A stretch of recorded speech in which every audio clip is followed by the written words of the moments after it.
Hello class! As you can tell from today's title, we are doing spiral reviewing.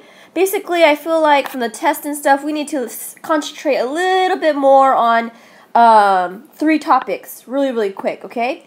Actually, 2 topics. Let me just change that real quick. We're going to do 2 topics. The first one that I think we need a little bit more practice on is scientific notation, alright?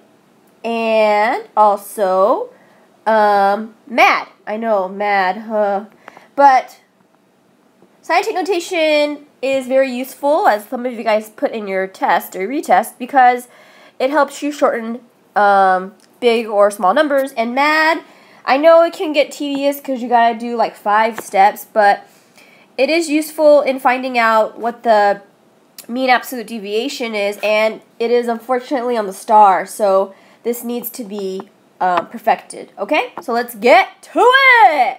Get coffee, get Diet Coke, get some, Gatorade, whatever you gotta do, but let's do this, right? Next page!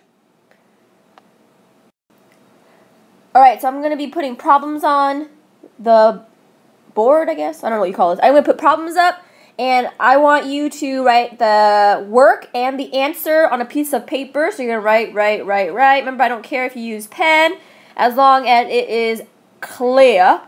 And I'm going to collect this in the beginning of the period, so I'm going to take a look at it. So this is not going into your INB. I will collect this, okay? I want to make sure you understand it before anything else, alright? Alright. Okay, for the first 2 problems, I want you to change this both to scientific notation. Scientific notation. Remember what scientific notation is. This number has to be between 0 and 9 times 10 to the something power, okay? So take a few minutes to do that. Next, I want you to change this number to standard form. Remember, if it's a negative exponent, it will be a small number. If it's a positive exponent, it's going to be a big number, okay? Remember to take this decimal and show me the movements going this way. Movements, okay? Alright, take a few minutes to do that. Get mean means from these to do is to find the mean absolute deviation of my hits on YouTube, my views on YouTube, okay?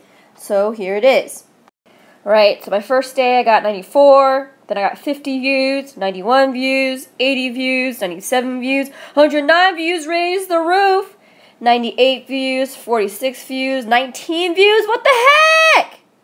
I need more views, peeps! Alright. So what you're going to do is you're going to find the MAD, okay? The MAD, mean absolute deviation. Let me go through the steps because I know it is a little bit hard and confusing. Remember the acronym GLAD? Don't get mad, get glad. Okay, G stands for get the mean. Get mean. Arr, okay? Get mean. From that data point that I gave you, the views, 94, 50, you're going to find the mean. Remember how to find the mean? You add them all up and divide by how many there are.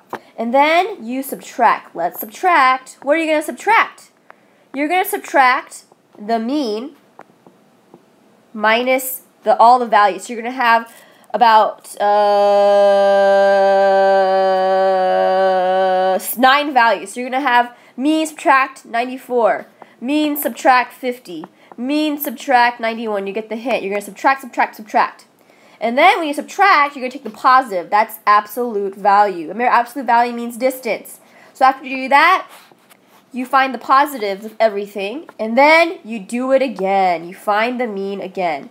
So there are 4 steps. Get the mean, subtract the mean from the data value, find the absolute, so everything is positive, then do the mean again. And that tells me the MAD. Once you get the MAD, tell me if that's a good representation of the mean or not. Is it a small number or is it a big number? Okay, so, a few words that we learned. Annyeong means bye or hello. We got ne, and then we got annyeong. Did you have fun? Ne. I'll see you tomorrow. Bye-bye.